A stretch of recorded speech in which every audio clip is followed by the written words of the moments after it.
토저의 나는 진짜인가 가짜인가 제18장 진짜는 자유의지를 하나님의 의지 앞에 복종시킨다.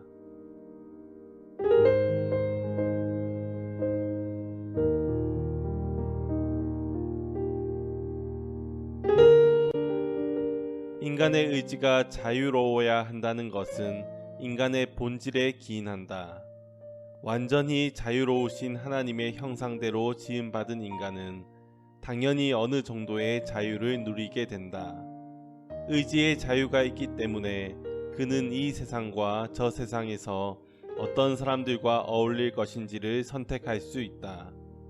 의지의 자유가 있기 때문에 그는 자신이 원하는 존재에게 자신의 영혼을 바칠 수 있다.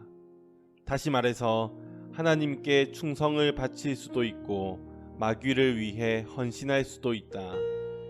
죄인으로 머물 수도 있고 성도가 될 수도 있다. 하나님은 우리의 의지의 자유를 존중하신다. 하나님은 자신이 만드신 모든 것을 보고 그것들을 좋게 여기셨다. 아무리 작은 것이라 할지라도 하나님이 만드신 것을 보고 흠을 잡는 것은 그것을 만드신 분을 흠잡는 것이다. 하나님이 인간을 자신의 형상대로 만드실 때 불완전하게 만드셨다고 한탄하는 것은 신성모독이다. 죄를 제외한다면 인간의 본성에서 잘못된 것은 하나도 없다. 이 진리를 확인해 주는 사건은 바로 영원한 아들이 영원히 인간의 육신을 입고 이 땅에 오신 사건이다. 하나님은 자신의 작품을 이토록 존중하시기 때문에 어떤 이유로든지 그것을 억지로 움직이시지 않는다. 하나님이 인간의 자유를 완전히 눌러버리고 억지로 그의 의지에 반하여 행동하게 만드신다면 그것은 인간 안에 있는 자신의 형상을 조롱하는 행위가 될 것이다. 하나님은 절대 이런 행동을 하지 않으신다. 우리 주님은 젊은 부자가 그분에게서 떠나는 것을 지켜보셨지만 그를 따라가서 억지로 붙들지는 않으셨다. 그 젊은 부자의 인간적 존엄성은 다른 사람이 그를 대신하여 어떤 것을 선택하는 것을 용납할 수 없다. 그가 인간으로 머무는 한 그는 스스로 도덕적 선택을 할 수밖에 없다. 그리스도는 이것을 아셨기 때문에 그 젊은 부자가 자신이 선택한 길을 가도록 내버려 두셨다. 만일 그가 자신의 선택의 결과로 결국 지옥에 간다 할지라도 적어도 그는 인간으로서 지옥에 가는 것이다. 그가 영혼과 의지가 없는 로봇이 되어 조종을 받아 천국에 가는 것보다 차라리 인간으로서 지옥에 가는 것이 우주의 도덕성을 위해서는 더 나은 일이 될 것이다. 하나님은 우리를 향해 9걸음을 걸어오시지만 마지막 한 걸음은 우리를 위해 남겨놓으신다. 그분은 우리의 마음이 회개로 향하도록 만드시지만 우리를 대신하여 회개를 해주시는 것은 아니다.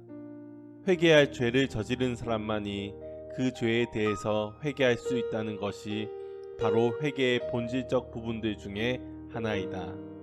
하나님은 죄를 짓고 있는 사람이 돌아오기를 기다리실 수 있다. 그분은 심판을 당장 시행하지 않으실 수 있다. 그분은 심판을 흐지부지 취소하시는 것처럼 보일 정도로 너무나 오래 참으실 수도 있다. 그러나 그분은 우리가 우리의 의지에 반하여 회개하도록 강압하시지는 않는다. 만일 그렇게 하신다면 그것은 인간의 자유를 유린하는 것이요 본래 인간에게 주신 선물을 다시 빼앗아 가는 게 될 것이다.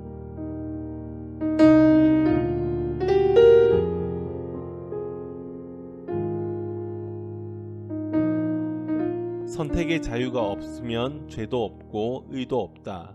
왜냐하면 본질적으로 죄와 의는 의지적 자유가 없으면 성립할 수 없기 때문이다. 어떤 행위가 아무리 선하다 할지라도 그것이 외부로부터 강제적으로 강요된 것이라면 실상 선한 것이 아니다. 강제적 부과가 그 행위의 도덕적 요소를 파괴하기 때문에 그것은 무효화되고 공허한 것이 되고 만다. 어떤 행동이 죄가 되려면 자발적인 면이 나타나야 한다. 죄는 하나님의 뜻에 어긋난다고 밝혀진 것을 범하는 의지적 행위이다. 도덕적 지식이 없거나 의지적 선택이 없는 곳에서는 죄가 성립되지 않는다.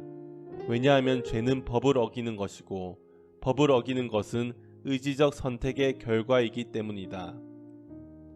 루시퍼는 다음과 같은 치명적 선택을 함으로써 사탄으로 전락하고 말았다.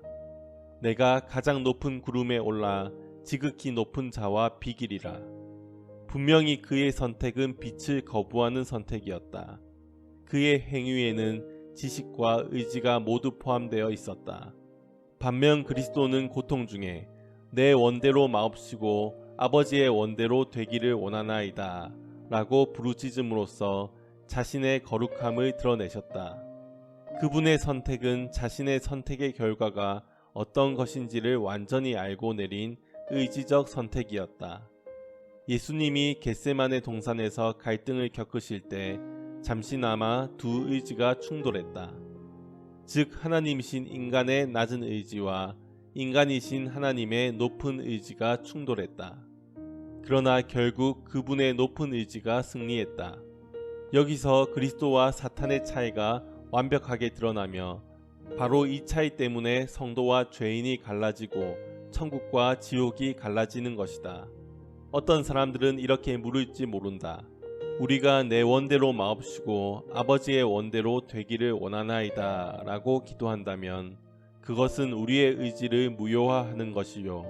따라서 우리 안에 있는 하나님의 형상의 일부인 의지적 선택권을 행사하기를 거부하는 것이 아닌가. 이런 질문에 대한 대답은 물론 절대 그렇지 않다이다. 하지만 이런 의문에 대해서 더 논의를 해볼 필요는 있다. 의지적 선택에 의해서 이루어진 행위는 의지의 자유를 폐기하는 것이 아니다. 우리가 하나님의 뜻을 선택한다면 우리는 선택권을 부정하는 것이 아니라 오히려 행사하는 것이다.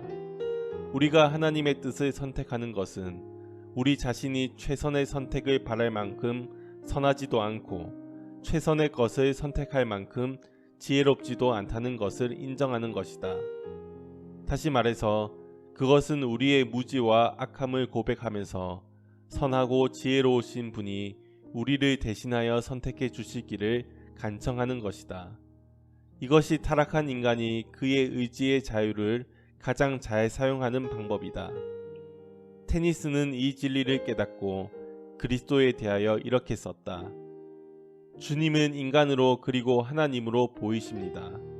주님은 가장 거룩하고 가장 높으신 인간이십니다. 우리의 의지는 우리의 것이지만 우리의 힘으로 움직일 수 없습니다.